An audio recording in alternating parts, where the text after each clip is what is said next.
Ghain huruf tebal terbuka ataupun terkepung. Okey, tengok sifat dia.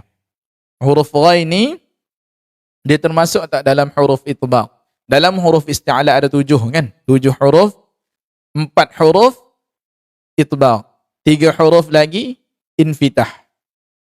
Jadi dia isti'ala infitah untuk huruf ghain. Dia tebal yang terbuka, tidak gha tapi gha. Ghairi. Tapi tidaklah sehingga terbuka tu sehingga bunyi ghairi. Kalau ghairi pangkal lidah kita rendah. Kalau isti'ala infitah ni pun pangkal lidah masih lagi tinggi. Cuma dia tidak bunyi terlalu padat ataupun terkepung disebabkan tengah lidah tu dalam keadaan infitah. Okey. Sifat infitah ni keadaan tengah lidah kita. Okey. Untuk ghain, kha, qaf, kalimah Allah, ra, tebal-tebal semua ni tebal yang bukan itbaq. Maknanya tebal dalam keadaan tengah lidah tu rendah.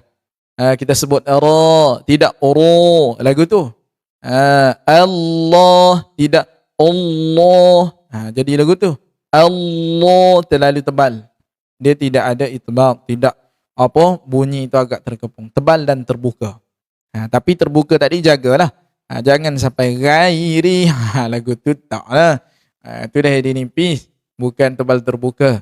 Ghairi. Ghairi.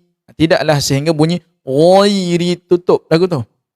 Ghairil maghdubi. Dubi. Du lebih tertutup. Kerana keadaan tengah lidah juga tinggi. Okey.